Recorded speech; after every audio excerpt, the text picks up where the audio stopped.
అందరికీ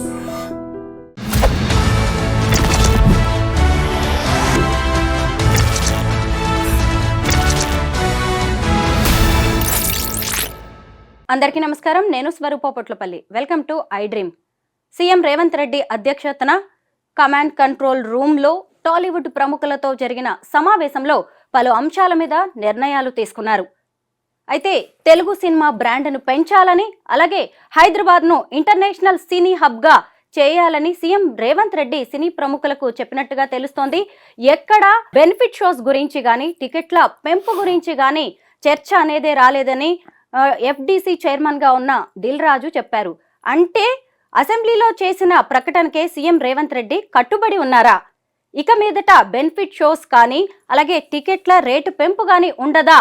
ఇలా అనేక ప్రశ్నలు తలెత్తుతున్నాయి. అలాగే డ్రగ్స్ కి సంబంధించి కూడా ఈ సమావేశంలో చర్చ జరిగినట్టుగా తెలుస్తుంది. ముఖ్యంగా కండిషనల్ గా, అలాగే వివిధ రకాలైన ఆంక్షలకి సంబంధించి ఈ చర్చ జరిగినట్టుగా తెలుస్తోంది. ప్రస్తుతం నాతో పాటు TPCC general secretary Charan Kaushik Yadav ఉన్నారు. ఆయనతో మాట్లాడదాం. నమస్తే అండి. నమస్తే. అసలు ఈ రోజు జరిగిన సమావేశం చాలా సీరియస్ గానే జరిగినట్టుగా తెలుస్తోంది. ఇందులో ముఖ్యంగా చర్చకు వచ్చిన అంశాలు ఏంటి? దేని మీద నిర్ణయాలు తీసుకున్నారు? అంటే ప్రధానంగా తెలుగు చిత్రసీమను ప్రపంచవ్యాప్తంగా గుర్తింపు తెచ్చే విధంగా హైదరాబాద్ బ్రాండ్ ఇమేజ్ను హాలీవుడ్, బాలీవుడ్, టాలీవుడే కాదు, హాలీవుడ్ సినిమాలు కావచ్చు, బాలీవుడ్ సినిమాలు కూడా హైదరాబాద్లో చిత్రీకరించే విధంగా హైదరాబాద్ బ్రాండ్ ఇమేజ్ను పెంపొందిద్దాం. అదే కాకుండా చిత్రసీమను ప్రభుత్వం పూర్తి స్థాయిలో సహకరిస్తూ ఉంది. రాష్ట్ర ప్రభుత్వం కూడా క్యాబినెట్ సబ్ కమిటీ ఏర్పాటు చేయబోతా ఉంది. కాబట్టి సినీ పరిశ్రమ వాళ్ళు కూడా ముఖ్యులతో మీరు కూడా కమిటీని ఏర్పాటు చేసుకొని హైదరాబాద్ కావచ్చు, తెలుగు చిత్రసీమను ప్రపంచ పటంలో చూపించే విధంగా హైదరాబాద్లో ఎలాంటి ఏర్పాటు చేస్తే టాలీవుడ్, బాలీవుడ్ ఇక్కడ షూటింగ్ జరిగే విధంగా మనం అన్ని రకాల సౌకర్యాలు రాష్ట్ర ప్రభుత్వం కల్పిస్తుందని చెప్పేసి ఒక సదుద్దేశంతో 2 గంటల పాటు జరిగినటువంటి సినీ హీరోలు కావచ్చు, అదేవిధంగా తెలంగాణ రాష్ట్రంలో ఉన్నటువంటి తెలుగు చిత్రసీమకు సంబంధించినటువంటి బడా ప్రొడ్యూసర్లతోటి 2 గంటల పాటు ముఖ్యమంత్రి గారు, అదేవిధంగా కోమటిరెడ్డి వెంకరెడ్డి గారు, బట్టి విక్రమార్క గారు, అదేవిధంగా ప్రభుత్వ సలహాదారుడు వేమ నరేందర్ రెడ్డి గారు, అదేవిధంగా పోలీస్ అధికారి జితేందర్ గారు, వీళ్ళంతా కూడా అధికారులతో కూసబెట్టి అక్కడనే సమస్యలు పరిశీలించే ప్రయత్నంలో భాగంగా ప్రభుత్వం 2 గంటల పాటు సినీ ప్రముఖులతో చర్చలు చేసిన సందర్భం. అయితే డ్రగ్స్ కి సంబంధించి కూడా చర్చ జరిగినట్టుగా తెలుస్తోంది. ముఖ్యంగా కొత్త సినిమాలు రిలీజ్ అయినప్పుడు ముందు 2 నిమిషాల నిడివి గల ఒక వీడియోని వెయ్యాలి, అలాగే ప్రచార కార్యక్రమాల్లో కూడా హీరోలు పాల్గొనాలని చెప్పినట్టుగా తెలుస్తోంది. ఎందుకు డ్రగ్స్ మీద, అలాగే సినిమా హీరోలకి లింక్ పెడుతున్నారు? అంటే డ్రగ్స్ లేని రాష్ట్రంగా తెలంగాణ రాష్ట్రం ఉండాలని చెప్పేసి ప్రభుత్వము 2023లో అధికారంలోకి వచ్చిన తక్షణమే డ్రగ్స్ లెస్ తెలంగాణ ఉండాలని చెప్పేసి ముఖ్యమంత్రి గారు భావించి నార్కోటిక్ డిపార్ట్మెంట్ కూడా ఏర్పాటు చేసింది. ఎందుకంటే వీళ్ళు చాలామంది ప్రభావితం చేయగలుగుతారు కాబట్టి మీ వంతు సాయంగా మీరు కూడా తెలంగాణ రాష్ట్రంలో డ్రగ్స్ కావచ్చు, గంజాయి విషయంలో రాష్ట్ర ప్రభుత్వం చాలా చొరవ తీసుకొని ముందుకు పోతా ఉంది. కాబట్టి మీ వంతు సహకారం అందించాలని చెప్పేసి ముఖ్యమంత్రి గారు వారిని కోరారు. అదే కాకుండా ఎక్కువ టూరిజాన్ని కూడా, టెంపుల్ టూరిజాన్ని కూడా తెలంగాణ రాష్ట్రంలో విస్తృతంగా పెంపొందించే కార్యక్రమంలో భాగంగా రాష్ట్ర ప్రభుత్వం విస్తృతంగా ముందుకు పోతా ఉంది. కాబట్టి దానికి కూడా మీ రాష్ట్రం సహకారం ఉండాలని చెప్పేసి వారిని కోరడంతో వారు కూడా సానుకూలంగా స్పందించి ఖచ్చితంగా ప్రభుత్వము, చలనచిత్ర రంగం కలిసి పనిచేసే దానిలో భాగంగా తెలంగాణ రాష్ట్రంలో మొత్తం అడుగు ముందుకు పడతా ఉంది. పుష్ప 2 అనేది ఎంత నేషనల్ లెవెల్కి వెళ్ళిందో, సినిమా పాన్ ఇండియాగా పేరు తెచ్చుకుందో, అలాగే సంధ్యా థియేటర్ ఘటన కూడా దేశవ్యాప్తంగా కలకలం రేపింది. అయితే ఒకవైపు సీఎం రేవంత్ రెడ్డి గారు చెప్పారు బాలీవుడ్, హాలీవుడ్ని కూడా హైదరాబాద్కి తీసుకురావాలి అని. అయితే ప్రభుత్వం ఇంత సీరియస్గా ఈ ఘటనని తీసుకునేసరికి అసలు వచ్చే అవకాశం ఉందంటారా? హాలీవుడ్, బాలీవుడ్ సినిమాలు ఇక్కడ జరుగుతాయంటారా? ఖచ్చితంగా. ఎందుకంటే ముఖ్యమంత్రి గారు చాలా స్పష్టంగా చెప్పిండు, నేను చట్టాన్ని ఇంప్లిమెంట్ చేసే వ్యక్తిని మాత్రమే, నాకు ఎవరి మీద కోపం లేదు, పగ లేదు, కక్ష కారుణ్యాలు తావు లేదు, ఖచ్చితంగా చట్టాన్ని ఇంప్లిమెంట్ చేస్తూ ఉన్నాం. కాబట్టి తెలంగాణ రాష్ట్రంలో సినిమాలు తీసుకుంటే నష్టం జరగదు, లా అండ్ ఆర్డర్ కంట్రోల్ ఉంటుంది, ప్రభుత్వ సహకారం ఉంటుంది, అక్కడ తనమాన అనే భేదం ఉండదు, చట్టం అందరికీ ఒకే విధంగా ఉంటుందని చెప్పేసి సినిమా లోకానికి మెసేజ్ కూడా పోయింది. కాబట్టి ఖచ్చితంగా హాలీవుడ్, టాలీవుడ్, బాలీవుడ్ చిత్రాలు ఇక్కడ తెలంగాణ రాష్ట్రంలో హైదరాబాద్లో నిర్మించుకునే అవకాశం ఉంది. హైదరాబాద్కు మిగతా జిల్లా హెడ్ క్వార్టర్స్ కూడా 2 గంటల్లో పోయి వచ్చే అవకాశం ఉంది. కాబట్టి హైదరాబాద్కి అన్ని రకాల అవకాశాలు ఉన్నాయి. ఎందుకంటే ఎయిర్పోర్ట్ ఉంది, అదే కాక రైల్వేకి సంబంధించినటువంటి అన్ని జిల్లాలకు లింక్స్ ఉన్నాయి, అన్ని జిల్లాలకు హైవేస్ కూడా ఉన్నాయి. కాబట్టి హైదరాబాద్కు నుంచి మిగతా కార్యక్రమాలన్నీ కూడా షూటింగ్ చేసుకుని హైదరాబాద్లో ఉండే విధంగా అన్ని రకాల సౌకర్యాలు రాష్ట్ర ప్రభుత్వం కల్పించబోతా ఉంది. కాబట్టి మీరు చిత్రసీమలో ఉన్న వ్యక్తులుగా గతంలో ఉన్న సమస్యలు కావచ్చు, భవిష్యత్తులో హైదరాబాద్ని ప్రపంచ షూటింగ్ సెంటర్ చేయాలంటే ఖచ్చితంగా ఎలాంటి రాష్ట్ర ప్రభుత్వం సహకారం కావచ్చు, ఏ విధంగా చేస్తే బాగుంటుందో చెప్పండి అని చెప్పేసి వచ్చినటువంటి ప్రొడ్యూసర్లు కావచ్చు, బడా హీరోలను కోరడంతో వాళ్ళంతా కూడా చాలా సానుకూలంగా స్పందించి ముఖ్యమంత్రి గారు చాలా సానుకూలంగా స్పందించారు. ప్రభుత్వం కూడా మాకు అన్ని రకాల సహకరిస్తారని చెప్పి పూర్తి విశ్వాసంతో ఉన్నాం కాబట్టి ఖచ్చితంగా మేము వచ్చేటప్పుడు ఖచ్చితంగా అంటే డిపిఆర్ తీసుకొని వస్తానని చెప్పేసి వారు కూడా కోరారు. ఖచ్చితంగా రాష్ట్ర ప్రభుత్వం నుంచి కూడా మంత్రుల ఆధ్వర్యంలో సబ్ కమిటీ ఏర్పాటు చేయబోతా ఉన్నారు. సినీ ప్రముఖుల నుంచి కూడా ఒక సబ్ కమిటీ ఏర్పాటు చేసుకుని వారు కూడా ఈ రెండు కలిసి కూర్చొని ప్రభుత్వం సినీ పరిశ్రమ రెండు కలిసి పనిచేసే అవకాశం మరొకసారి వచ్చింది కాబట్టి ఖచ్చితంగా తెలుగు చిత్రసీమను నెంబర్ 1 చేసే ప్రయత్నంలో భాగంగా అందరం కలిసి పనిచేద్దామని చెప్పేసి ముఖ్యమంత్రి గారు కోరిన సందర్భం. సినిమా టికెట్ల సెస్ ఛార్జీలని స్కూల్స్కి వినియోగించాలనే నిర్ణయం ఎందుకు తీసుకున్నారు? అంటే ఇది గతంలో ఉన్నటువంటి నిబంధన, కొత్తగా తీసుకొచ్చినటువంటి జీవో కాదు. దాన్ని పూర్తి స్థాయిలో ఇంప్లిమెంట్ చేసే ప్రయత్నంలో భాగంగా ఇంటిగ్రేటెడ్ క్యాంపస్లు అన్నిటి కూడా ఈ చిత్రసీమ సంబంధించినటువంటి చెస్ ఛార్జీలు ఏదైతే ఉన్నాయో అవన్నీ డైవర్ట్ చేసినైతే స్కూళ్ళని కూడా బాగుపడతాయని చెప్పేసి వారిని కోరంతో వారు కూడా చాలా సానుకూలంగా స్పందించారు. ఎందుకంటే ఎట్టైనా ఇన్కమ్ ట్యాక్స్ కట్టాలి, లేకపోతే ఏదో ఒక రూపంలో ప్రభుత్వానికి ఇచ్చాల్సినటువంటి సందర్భం కాబట్టి అదేదో కేంద్ర ప్రభుత్వం కాకుండా రాష్ట్ర ప్రభుత్వానికి, రాష్ట్ర ప్రభుత్వంలో కూడా ఎడ్యుకేషన్ ఇన్స్టిట్యూషన్కు ఖర్చు పెట్టినట్లయితే ఖచ్చితంగా పేద వర్గాలకు లాభం అయిందని చెప్పేసి వారు కూడా ఎమ్మటే తక్షణమే స్పందించారు. కాబట్టి ఖచ్చితంగా రాష్ట్ర ప్రభుత్వం నుంచి పూర్తి సహకారం, వారి నుంచి కూడా రాష్ట్ర ప్రభుత్వం పూర్తి సహకారం తీసుకొని తెలుగు చిత్రసీమను నెంబర్ 1 తీసుకుపోయే ప్రయత్నంలో భాగంగా రేవంత్ రెడ్డి గారి ప్రభుత్వం మంచి స్పందన కనపడుతుందని చెప్పేసి అక్కడ ఉన్నటువంటి ప్రొడ్యూసర్లు రాఘవేంద్రరావు గారు కావచ్చు, మురళీమోహన్ గారు కావచ్చు, సురేష్ బాబు గారు కావచ్చు, హీరోలు నాగార్జున గారు కూడా స్వాగతించిన సందర్భం. నేను ముఖ్యమంత్రిగా ఉన్నన్ని రోజులు కూడా ఎట్టి పరిస్థితుల్లోనూ కొత్త సినిమాలకు బెనిఫిట్ షోస్ ఉండవు, అలాగే టికెట్ల పెంపు ఉండదు అనేది ఏకంగా సీఎం రేవంత్ రెడ్డి అసెంబ్లీలోనే చెప్పారు. ఈ రోజు కూడా అసలు దానికి సంబంధించి ఎలాంటి డిస్కషన్ జరగలేదని దిల్ రాజు గారు ఇటు చెబుతూ ఉన్నారు. అంటే ఏంటి, ఇక మీదట ఉండవా బెనిఫిట్ షోస్, టికెట్ల రేటు పెంపు ఉండదా? అంటే గతంలో ఈ బెనిఫిట్ షోలు కావచ్చు, అదేవిధంగా రాష్ట్ర ప్రభుత్వం కూడా అల్లు అర్జున్ గారి విషయంలో పుష్ప 2కు గ్రౌండ్ యూసుఫ్గూడలో గ్రౌండ్ కూడా రాష్ట్ర ప్రభుత్వం ఫ్రీగా ఇచ్చింది. టికెట్లు పెంపుకు సంబంధించి 300 రూపాయల టికెట్ను 1100 రూపాయలు చేసుకుంటే కూడా రాష్ట్ర ప్రభుత్వం అనుమతించింది. అదే కాకుండా అడిషనల్ షోలు వేసుకుంటున్నట్టు కూడా రాష్ట్ర ప్రభుత్వం అనుమతించింది. కాబట్టి దాని విషయంలో ఏదైతే రేవతి కుటుంబం జరిగినటువంటి నష్టం విషయంలో కావచ్చు, రాష్ట్ర ప్రభుత్వం అసెంబ్లీలో రాష్ట్ర ప్రభుత్వ వ్యూను ఆల్రెడీ ప్రకటించింది కాబట్టి రాష్ట్ర ప్రభుత్వం దానికి కట్టుబడి ఉన్నారు. భవిష్యత్తులో ఎలాంటి ప్రీమియర్ షోలు కావచ్చు, అదేవిధంగా ఇట్లాంటి షోలకు అనుమతించే ప్రసక్తి లేదని చెప్పేసి ముఖ్యమంత్రి గారు చెప్పి దాన్ని కట్టుబడరు. కాకపోతే దీనికి సంబంధించినటువంటి వ్యవహారం విషయంలో ఆల్రెడీ కోమటిరెడ్డి వెంకరెడ్డి గారు చాలా స్పష్టంగా చెప్పిండు. మెసేజ్ ఓరియంటెడ్ సినిమాలు కావచ్చు, తెలంగాణ సంస్కృతి ఉట్టిపడే విధంగా తీసే సినిమాలకు కావచ్చు, ఇవన్నీ కూడా ప్రత్యేక పోషకాలు ఉంటాయని చెప్పేసి రాష్ట్ర ప్రభుత్వం అసెంబ్లీ సాక్షిగా దానికి సంబంధించినటువంటి మంత్రి గారు ప్రకటించారు. కాబట్టి ఆ విషయంలో ప్రత్యేక సినిమాలకు ప్రత్యేక పోషకాలు ఉంటాయి తప్ప ఈ ప్రీమియర్ షోలు దీనివల్ల ప్రజలకు నష్టం అవుతా ఉంది. కాబట్టి అనవసరంగా ప్రజలు చచ్చిపోయే కార్యక్రమాలు కావచ్చు, లాండ్ ఆర్డర్ సమస్య కావచ్చు, ట్రాఫిక్ సమస్యలు కావచ్చు, అనవసరంగా ప్రజల మధ్య గందరగోళం క్రియేట్ చేసే ప్రయత్నం జరుగుతూ ఉంది. కాబట్టి ఇది కాకుండా వేరే ఆల్టర్నేట్ రూపంలో ప్రభుత్వము పూర్తి స్థాయిలో భవిష్యత్తులో వచ్చే సినిమాలకు మంచి మెసేజ్ ఓరియంటెడ్ సినిమాలకు మాత్రం మినహాయింపులు ఇవ్వబోతా ఉంది రాష్ట్ర ప్రభుత్వం. సంధ్యా థియేటర్ ఘటనతో అటు ప్రభుత్వానికి ఇటు సినీ ఇండస్ట్రీకి కొంత గ్యాప్ వచ్చిందని దిల్ రాజు అన్నారు. అంటే ఈ ఒక్క ఘటనతో, అంటే ఇది ఒక సినిమాకి సంబంధించింది, ఒక హీరోకి సంబంధించింది, అలాంటప్పుడు సినీ ఇండస్ట్రీ మొత్తానికి గ్యాప్ ఎలా వస్తుంది? ఇదేనా, లేదంటే ఇంకేమైనా ఘటనలు ఉన్నాయా? ఇక్కడ ఏమీ లేదు. దిల్ రాజు గారిని పెట్టిన ఉద్దేశమే ప్రభుత్వము చిత్రసీమ రెండు కలిసి పనిచేసే విధంగా. ఎందుకంటే బడా ప్రొడ్యూసరు, అదేవిధంగా వారు తెలంగాణ ప్రాంతానికి సంబంధించి నిజామాబాద్ జిల్లాకు సంబంధించిన వ్యక్తి కాబట్టి వారికి ఆ రంగంలో విశిష్టమైన అనుభవం ఉంది. కాబట్టి అట్లాంటి వ్యక్తి ఎఫ్డీసీ చైర్మన్గా ఉంటే ప్రభుత్వానికి, అదేవిధంగా సినీ పరిశ్రమకు సంబంధించిన గ్యాప్ అంటే ఏదన్నా మాటల రూపంలో కావచ్చు, వాళ్ళు చెప్పే విషయాలు కావచ్చు, అదేవిధంగా అటు ఇటు కోఆర్డినేషన్ చేసేది ఈజీగా ఉంటుందని చెప్పేసి దిల్ రాజు గారిని ఎఫ్డీసీ చైర్మన్ నియమించిందే రాష్ట్ర ప్రభుత్వం ఒక సదుద్దేశంతో.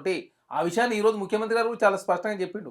మీ సమస్యలు ఏమైనా పరిష్కరించే అవకాశం దిల్ రాజు గారికి అప్పచెప్పినాం.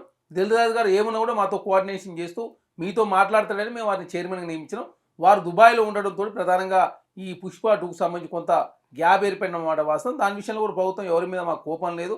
ఖచ్చితంగా పరిష్కరించే ప్రయత్నంలో భాగంగా ప్రభుత్వం ముందుకు పోతుంది తప్ప ఎవరి మీద కోపం కానీ కక్ష కానీ కార్యక్రమాలు తావులేదని చెప్పేసి ముఖ్యమంత్రి గారు చాలా స్పష్టంగా ఆల్రెడీ ప్రెస్ నోట్ను కూడా ఆల్రెడీ మీడియా ప్రతినిధులకు ఆల్రెడీ రిలీజ్ చేశారు. కాబట్టి తెలంగాణ రాష్ట్రంలో ఖచ్చితంగా చిత్రసీమను ప్రపంచ పటంలో చూసే ప్రయత్నంలో భాగంగా హాలీవుడ్ బాలీవుడ్ సినిమాలు హైదరాబాద్లో తెలంగాణ రాష్ట్రంలో నిర్మించే విధంగా, షూటింగ్లు జరిగే విధంగా ఏర్పాటు చేయడం కోసం రాష్ట్ర ప్రభుత్వం నుంచి మీకు కావాల్సిన సహకారం ఏందో చెప్పండి అని చెప్పి కోరడంతో వచ్చినటువంటి ప్రతినిధులంతా కూడా చాలా హర్షాతిరేకాలు వ్యక్తం చేస్తూ తెలంగాణ రాష్ట్రంలో ప్రజాప్రభుత్వం సినీ పరిశ్రమ సహకరించే ప్రయత్నంలో ముందుకు పోతా ఉంది.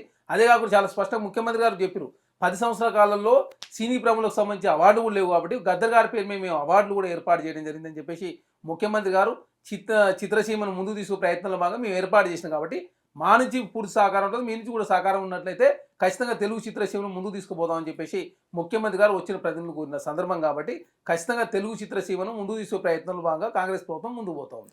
సంధ్యా థియేటర్ ఘటనకు సంబంధించి కేటీఆర్, కవిత, హరీష్ రావు వీళ్ళందరూ కూడా అల్లు అర్జున్కి సపోర్ట్ చేశారు. ఇటు చూస్తే ఇదంతా రాజకీయ కుట్రగా వాళ్ళు విమర్శలు చేశారు. మీరేమంటారు? ఇక్కడ రాజకీయ కుట్రకు తావులేదు, రాజకీయ కక్ష కార్యక్రమాలకు తావులేదు. అల్లు అర్జున్ అనే వ్యక్తి పాన్ ఇండియా హీరోగా ఎదుగుతూ ఉన్నాడు. తెలుగు చిత్రసీమను ప్రపంచవ్యాప్తంగా గుర్తింపు రావాలని చెప్పి కాంగ్రెస్ ప్రభుత్వం భావించే వారు అడగకున్నా కూడా ప్రీమియర్ షోకు అనుమతి ఇచ్చారు. వారు అడగకున్నా కూడా గవర్నమెంట్ యూసుఫ్గూడలో ఇచ్చిన గ్రౌండ్ కూడా రాష్ట్ర ప్రభుత్వం మినాయింపు ఇచ్చింది. వారు అడగకున్నా కూడా అడిషనల్ షోలు వేసుకుంటానికి కూడా రాష్ట్ర ప్రభుత్వం పోషకాలు అందించింది. కానీ దాన్ని అనవసరంగా బీఆర్ఎస్ పార్టీ రాజకీయం చేసే ప్రయత్నం చేసింది. రేవతి గారి విషయంలో ప్రభుత్వం మానవీయ కోణంలో ఆలోచిస్తూ ఉంది. ఇక్కడ తన మన అనే భేదం లేదు, చట్టం అనేది అందరికి ఒకే విధంగా ఉండాలని చెప్పేసి ప్రభుత్వం భావిస్తూ ఉంది. కాబట్టి దానిలో భాగంగా చట్టం ప్రకారం చర్యలు తీసుకున్నారు. ఒక అల్లు అర్జున్ గారి మీద చర్యలు తీసుకోలేదు. సంధ్యా థియేటర్ యజమాన్యం మీద 18 మంది మీద ఆల్రెడీ ఆ కేసులో 18 మంది అరెస్ట్ అయ్యారు. 11వ వ్యక్తి ఉన్నటువంటి అల్లు అర్జున్ గారు గురువారం రోజు బాంబేలో ఉండని చెప్తే వారికి మళ్ళీ ఒక రోజు ఆగి శుక్రవారం రోజు పోలీసు వాళ్ళు ఆయన అల్లు అర్జున్ గారు వీల్ ప్రకారం మాత్రమే పోయి అరెస్ట్ చేస్తే దాన్ని బీఆర్ఎస్ పార్టీ రాజకీయం చేసే ప్రయత్నం, భారతీయ జనతా పార్టీ అక్బరుద్దీన్ ఓవైసీ గారు అడిగిన దానికి రేవంత్ రెడ్డి గారు సమాధానం చెప్పలేదు, ముఖ్యమంత్రి గారు అక్బరుద్దీన్ గారికి సమాధానం చెప్తే అని చెప్పేసి హిందూ ముస్లిం తీసుకొచ్చే ప్రయత్నం బండి సంజయ్ గారు, కిషన్ రెడ్డి గారు చేశారు. బీఆర్ఎస్ పార్టీ ఏకంగా అల్లు అర్జున్ గారు కాంగ్రెస్ ప్రభుత్వానికి గ్యాప్ ఉందని చెప్పే ప్రయత్నం, రాజకీయ కోణం ఉందని చెప్పే ప్రయత్నం బీఆర్ఎస్ పార్టీ చేసింది తప్ప కాంగ్రెస్ పార్టీ, కాంగ్రెస్ ప్రభుత్వం ఆ కోణంలో చూడడం లేదు. ఓన్లీ చనిపోయిన వ్యక్తిని మానవీయ కోణంలో చూడాలి. చట్టం అనేది అందరికీ ఒకే విధంగా ఉంటుంది. అది అల్లు అర్జున్ గారికైనా, నాగార్జున గారికైనా, మంచు మనోజ్కైనా, మంచు విష్ణుకైనా, కేటీఆర్ గారికైనా, నాకైనా, మీకైనా, ఎవరికైనా ఒకే విధంగా ఉంటుందని చెప్పేసి ముఖ్యమంత్రి గారు అసెంబ్లీ సాక్షిగా మా తమ్ముడు ఇట్లాంటి తప్పు చేసినా కూడా చట్టం అందరికీ ఒకే విధంగా ఉంటుందని చెప్పేసి వారు అసెంబ్లీలో ప్రకటించినట్టే చాలా స్పష్టంగా తెలంగాణ రాష్ట్రంలో ప్రజాప్రభుత్వంలో ఏ వర్గాలకు నష్టమయ్యే పనులు కాంగ్రెస్ ప్రభుత్వం చేయదు.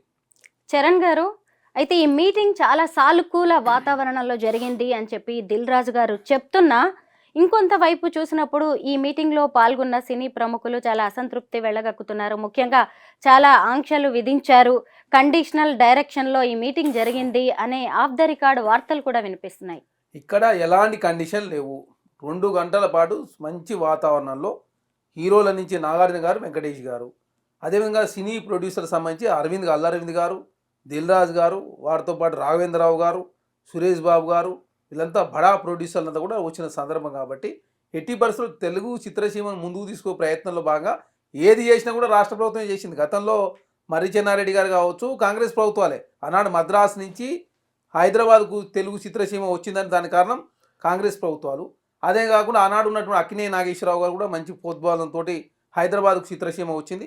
చిత్రసీమకు సంబంధించినటువంటి రామనాయుడు స్టూడియోకి ల్యాండ్స్ ఇచ్చిన, సారథి స్టూడియోకి ల్యాండ్స్ ఇచ్చిన, అన్నపూర్ణ స్టూడియోకి ల్యాండ్స్ ఇచ్చిన, తెలంగాణ రాష్ట్రంలో చిత్రకారులకు సంబంధించి వాళ్ళకు ల్యాండ్స్, ఇల్లు కట్టించిన ఏదైనా కూడా కాంగ్రెస్ ప్రభుత్వం చేసిందని చెప్పేసి అక్కడ వచ్చినటువంటి ప్రొడ్యూసర్లు కావచ్చు, అదేవిధంగా హీరోలు కావచ్చు, ప్రభుత్వం కూడా గుర్తు చేసుకున్న సందర్భం. కాబట్టి తెలుగు చిత్రసీమ ముందుకు తీసుకునే ప్రయత్నంలో భాగంగా ఏం చేద్దామో చెప్పండి. ఇక్కడ కక్షలు కారుణ్యాలు తావులేదు. ఇక్కడ ఏదైనా తెలుగు చిత్రసీమను ముందుకు తీసుకుపోదాం. ఖచ్చితంగా ఎకో టూరిజం కావచ్చు, టెంపుల్ టూరిజం కావచ్చు, హైదరాబాద్ బ్రాండ్ ఇమేజ్ పెంపొందించే కార్యక్రమం కావచ్చు, డ్రగ్స్ కంట్రోల్ చేసే కార్యక్రమం కావచ్చు, లేదు హైదరాబాద్కు సంబంధించినటువంటి సినిమా రంగం ద్వారా వచ్చే ఏదైతే చేస్తున్నా కూడా ప్రభుత్వ స్కూల్కి ఏ విధంగా ఖర్చు పెట్టే ప్రయత్నంలో భాగంగా మీరు కూడా సహకారం అందించండి, రాష్ట్ర ప్రభుత్వం కూడా సహకారం అందిస్తుందని చెప్పేసి మంచి వాతావరణంలో చర్చ జరిగిన తప్ప ఇక్కడ కండిషన్స్ ఏమీ లేవు. అనవసరంగా ఇదే గందరగోళం క్రియేట్ చేసే ప్రయత్నమే ఈ social media, BRS party, Bharatiya Janata party ప్రతిసారి రాతాంతం చేసే ప్రయత్నం చేశారు. కాబట్టి అల్లు అర్జున్ గారికి, కాంగ్రెస్ ప్రభుత్వానికి మధ్య గ్యాప్ క్రియేట్ చేయడంతో ప్రధానంగా జాతీయ స్థాయిలో రచ్చరింది. నేషనల్ మీడియాలో కూడా పెద్ద ఎత్తున దాదాపు 6 రోజుల పాటు ఇవే డిస్కషన్స్. కాబట్టి అనవసరంగా దీన్ని ఫుల్ స్టాప్ పెట్టాలని చెప్పి ప్రభుత్వం భావించింది. ఆ దిశగానే చంద్రశేఖర్ రెడ్డి గారు, అల్లు అర్జున్ గారు మామగారు గాంధీ భవన్కి వచ్చిండు. తర్వాత దీపాదాస్ మున్సి గారిని కలిసిరు, తర్వాత మహేష్ కుమార్ గారు కలిసిరు. వారు ముఖ్యమంత్రి గారితో మాట్లాడారు. తర్వాత ఈ మధ్యలో దిల్ రాజు గారు వచ్చుడు. తర్వాత సినీ ప్రముఖులంతా ఈరోజు కంట్రోల్ రూమ్లో కూర్చొని మొత్తం టోటల్ సినీ పరిశ్రమకు సంబంధించినటువంటి మిగతా ఇష్యూని ఏ విధంగా పరిష్కరించుకుందాం, భవిష్యత్తులో ఏ విధంగా ముందుకు పోయే ప్రయత్నమే తప్ప అల్లు అర్జున్ గారికి సినిమాకి సంబంధించి కావచ్చు, వ్యక్తిగతంగా ఎలాంటి భేదాభిప్రాయాలు లేవని చెప్పేసి ముఖ్యమంత్రి గారు చాలా స్పష్టంగా ఈ రోజు ప్రకటించారు. చరణ్ గారు, నాంపల్లి కోర్టు ఇచ్చిన 4 వారాల ఇంటెలిం బెయిల్ను క్యాన్సిల్ చేయించడానికి పోలీసులు ఎందుకు ప్రయత్నిస్తున్నారు? దోషిగా అల్లు అర్జున్ని మాత్రమే నిలబెట్టడానికి ఎందుకు ప్రయత్నాలు జరుగుతున్నాయంటారు? అంటే కండిషన్ బెయిల్ మీద వారు బయటికి రిలీజ్ అయిన తర్వాత ప్రెస్ మీట్ సమావేశాలు పెట్టవద్దని చెప్పేసి కండిషన్లు ఉంది. అనవసరంగా మీరు కండిషన్లు అతిక్రమించడంతో ప్రధానంగా రాష్ట్ర ప్రభుత్వము పోలీసు వాళ్ళు, అంటే ఇక్కడ పోలీసు వాళ్ళ మీద ఎవరి ఒత్తిడి లేదు. చాలా స్పష్టంగా సంధ్య థియేటర్ విషయంలో పోలీసు వాళ్ళు 10,000 సీసీ ఫుటేజ్ను చూసిన తర్వాత 10 నిమిషాల వీడియోను ఆల్రెడీ చాలా స్పష్టంగా ప్రకటించారు. ఏసీ గారు ఆకాంక్ష యాదవ్ గారు కావచ్చు, సిపి గారు సివి ఆనంద్ గారు కావచ్చు, ఏసీపీ రమేష్ కుమార్ గారు కావచ్చు, లేకపోతే సిఐ రాజునాయక్ గారు కావచ్చు, ఎస్ఐ మౌనిక గారు కావచ్చు, మొత్తం సంఘటన 9 గంటల నుంచి 12 గంటల వరకు ఏం జరిగిందనే విషయాన్ని చాలా స్పష్టంగా వారు ప్రకటించిన తర్వాత కండిషన్ బెయిల్ ఉన్నప్పుడు అనవసరంగా ప్రెస్ మీట్ సమావేశం మరొకసారి ఏర్పాటు చేయడంతో అనవసరమైన గందరగోళం క్రియేట్ అయ్యి అనవసరంగా అల్లర్జున్ గారు కాంగ్రెస్ ప్రభుత్వం ఏదో చేస్తుందని, పోలీసు వాళ్ళు వాళ్ళకు ఏదో అనవసరంగా కక్షపూర్తిగా వ్యవహరిస్తుందని చెప్పి ప్రజల్లో తప్పుడు భావం పోతుంది. కాబట్టి వారు నోటీస్ ఇచ్చి పిలిచి ఆల్రెడీ మాట్లాడారు. కాబట్టి ఆల్రెడీ ఈ సమస్య అంతా కూడా పూర్తిస్థాయిలో సమసిపోయినట్టుగా భావించాల్సిన అవసరం ఉంది. హైడ్రా పేరుతో నాగార్జునకి సంబంధించిన కన్వెన్షన్ కూల్చివేశారు. అప్పుడు కూడా సామాన్యులు అలాగే సెలబ్రిటీలు చట్టం ముందు, హైడ్రా ప్రభుత్వం ముందు ఒకటే అని చెప్పారు. ఇప్పుడు సంధ్యా థియేటర్ ఘటనల విషయంలో ఏకంగా ఐకాన్ స్టార్గా పేరు తెచ్చుకున్న అల్లు అర్జున్నే దోషిగా నిలబెట్టారు. ఇక్కడ కూడా చట్టం తన పని తాను చేసుకుపోతుంది అని చెప్తున్నారు. ఒక రకంగా చెప్పాలంటే ఇలాగ చట్టాన్ని, పోలీసుల్ని అందరినీ అడ్డం పెట్టుకొని ఇండస్ట్రీని తెలంగాణ సర్కార్ గుప్పిట్లోకి తెచ్చుకునే ప్రయత్నం చేస్తోంది అనే విమర్శలు వినిపిస్తున్నాయి. ఇప్పుడు గుప్పిట్లో పెట్టుకోవడం వల్ల తెలంగాణ రాష్ట్ర ప్రభుత్వానికి ఏమైనా ఆదాయం వస్తుందా, లేకపోతే రేవంత్ రెడ్డి గారికి ఏమైనా ప్రత్యేకమైన గుర్తింపు వస్తుందా? రేవంత్ రెడ్డి గారు ఆల్రెడీ ముఖ్యమంత్రి, కాంగ్రెస్ ప్రభుత్వం తెలంగాణ రాష్ట్రంలో అధికారంలో ఉంది. మా లక్ష్యం, మా ప్రభుత్వ లక్ష్యం అంతా కూడా హైదరాబాద్ను ప్రపంచ నగరాలతో పోటీపడే విధంగా ముందుకు తీసుకునే ప్రయత్నం, తెలంగాణను భారతదేశంలో గొప్ప స్టేట్గా ఉంచే ప్రయత్నంలో భాగంగా తెలంగాణ కాంగ్రెస్ ప్రభుత్వం ముందుకు పోతుంది. అభివృద్ధిలో పోటీపడే ప్రయత్నమే తప్ప రాజకీయ కక్ష కారుణ్యాలు తావులేదని చెప్పేసి ముఖ్యమంత్రి గారు చాలా స్పష్టంగా ప్రకటించాడు. హైదరాబాద్ బ్రాండ్ ఇమేజ్ని కాపాడే ప్రయత్నంలో భాగంగా హైడ్రా మూసీ విషయంలో కావచ్చు, హైడ్రా విషయంలో కావచ్చు ప్రత్యేకమైన ప్రణాళికతో రాష్ట్ర ప్రభుత్వం ముందుకు పోతూ ఉంది. ఎందుకంటే బఫర్ జోన్లో కావచ్చు, ఎఫ్టీఎల్లో ఎలాంటి అక్రమ నిర్మాణాలు ఉండొద్దు, కమర్షియల్ యాక్టివిటీస్ ఎప్పటి కట్టినా కూడా ఎప్పుడు కట్టినా కూడా 1950లో కట్టినా కూడా దాన్ని డిస్మెంటల్ చేసే ప్రయత్నంలో హైడ్రా ముందుకు పోతూ ఉంది. కాకపోతే హైడ్రా ఏర్పడిన నుంచి కొత్త కన్స్ట్రక్షన్స్, రెసిడెన్షియల్ యాక్టివిటీస్ ఏదైనా కట్టినా కూడా తీసేస్తామని చెప్పేసి హైడ్రా కమిషనర్ రంగనాథ్ గారు ప్రకటించారు. కాకపోతే బిఫోర్ ఏదైనా కమర్షియల్ యాక్టివిటీ కట్టి ఉంటే మాత్రం ఎప్పటిదైనా కూడా తీసేస్తామని చెప్పి రాష్ట్ర ప్రభుత్వం ప్రకటించింది. అదే కాకుండా హైడ్రా ఏర్పడక ముందు ఉన్నటువంటి కన్స్ట్రక్షన్స్ ఏదైతే ఉన్నాయో రెసిడెన్షియల్ యాక్టివిటీస్ కోసం ఉపయోగిస్తున్న కన్స్ట్రక్షన్ ఎట్టి పరిస్థితుల్లో డిస్మెంటల్ చేయమని చెప్పేసి రంగనాథ్ గారు ప్రకటించారంటేనే రాష్ట్రంలో ప్రజాప్రభుత్వం కాబట్టి ప్రజల శ్రేయస్ కోసం పనిచేస్తూ ఉంది. దానిలో భాగంగా తన మన అనేది భేదం లేదు. కాంగ్రెస్ పార్టీకి సంబంధించినటువంటి పల్లన్రాజు గారి తమ్ముడు ఆనందరాజు గారికి సంబంధించి 14 ఎకరాలు డిస్మెంటల్ చేసుకున్నాం. తర్వాత నాగార్జున గారు సినీ ప్రముఖులకు సంబంధించిన నాగార్జున గారిది అయింది. అందులో చాలామంది బీఆర్ఎస్ పార్టీలు, ఎంఐఎం పార్టీలు కూడా డిస్మెంటల్ చేసిన సందర్భం. కాబట్టి తెలంగాణ రాష్ట్రంలో ప్రజాప్రభుత్వం తెలుగు ప్రజల కోసం కావచ్చు, ప్రజల మేలు కోసం మాత్రమే కాంగ్రెస్ ప్రభుత్వం పనిచేస్తుంది తప్ప కక్ష కారుణ్యాలకు తెలంగాణ రాష్ట్రంలో కక్ష కారుణ్యాలకు సంబంధం లేకుండా ప్రజా పరిపాలన అందించాలని చెప్పేసి ముఖ్యమంత్రి గారు ఏకైక లక్ష్యంతో ముందుకు పోతా ఉన్నారు. తెలంగాణ సర్కార్కు, టాలీవుడ్ పెద్దలకు ఈరోజు జరిగిన మీటింగ్తో సంధ్యా థియేటర్ ఘటనకు ఫుల్ స్టాప్ పడ్డట్టేనా? పరిస్థితులన్నీ సద్దుమడిగినట్టే అనుకోవచ్చా? మొత్తం పూర్తి స్థాయిలో పరిష్కారం లభించినట్టుగా భావించాల్సిన అవసరం ఉంది. ఎందుకంటే రేవంత్ గారి కుటుంబానికి 2 కోట్ల రూపాయలు సినీ ప్రముఖుల నుంచి, అంటే పుష్ప 2కు సంబంధించి ప్రొడ్యూసర్ గారు కావచ్చు, అల్లర్జున్ గారు 1 కోటి రూపాయలు కావచ్చు, అదేవిధంగా డైరెక్టర్ గారు ఒక 50 లక్షల రూపాయలు కావచ్చు, రాష్ట్ర ప్రభుత్వం నుంచి హాస్పిటల్ ఖర్చులను కూడా రాష్ట్ర ప్రభుత్వమే భరిస్తూ ఉంది.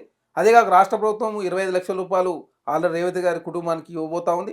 25 లక్షల రూపాయలు కోమటిరెడ్డి వెంకరెడ్డి గారు వారు ప్రతీక్ ఫౌండేషన్ నుంచి వారు కూడా ఇచ్చిన సందర్భం. కాబట్టి ఈ సమస్యను ఇంతటితో పరిష్కారం చూపించాలా, భవిష్యత్తులో ఇట్లాంటి సంఘటన జరగకుండా ఉండేందుకు ఏం చేద్దామని చెప్పేసి ఈరోజు సమావేశంలో కూడా ముఖ్యమంత్రి గారు పోలీసు డీజీపీని కూడా పిలిపించి భవిష్యత్తులో ఇట్లాంటి సంఘటన జరగకుండా ఉండాలంటే ఏం చేద్దామని చెప్పేసి అక్కడికక్కడనే పరిష్కరించే ప్రయత్నంలో భాగంగా రాష్ట్ర ప్రభుత్వం అన్ని ఏర్పాటు చేసుకునే ఈరోజు సినీ ప్రముఖులతో సమావేశం ఏర్పాటు చేసుకుని భవిష్యత్తులో ఇట్లాంటి సంఘటన జరగకుండా చూసుకునే కార్యక్రమం, తెలుగు చిత్రసీమను భవిష్యత్తులో ముందుకు తీసుకునే ప్రయత్నం, హైదరాబాద్ బ్రాండ్ ఇమేజ్ పెంపొందించే ప్రయత్నం, అదే కాకుండా డ్రగ్స్ కావచ్చు, అదేవిధంగా గంజాయి విషయంలో తెలంగాణ రాష్ట్రం లేకుండా పోయే ప్రయత్నంలో భాగంగా మీ సహకారం ఉండాలని చెప్పేసి రాష్ట్ర ప్రభుత్వం సినీ ప్రముఖులు కోరితే వారు కూడా పూర్తి సహకారం ఇస్తారని చెప్పడం జరిగింది. కాబట్టి అందరం కలిసి పనిచేసుకుని తెలంగాణ అభివృద్ధి చేసే ప్రయత్నంలో భాగంగా ముందుకు పోదామని చెప్పేసి ముఖ్యమంత్రి గారు ఒక మంచి మెసేజ్ ఇవ్వడం జరిగింది.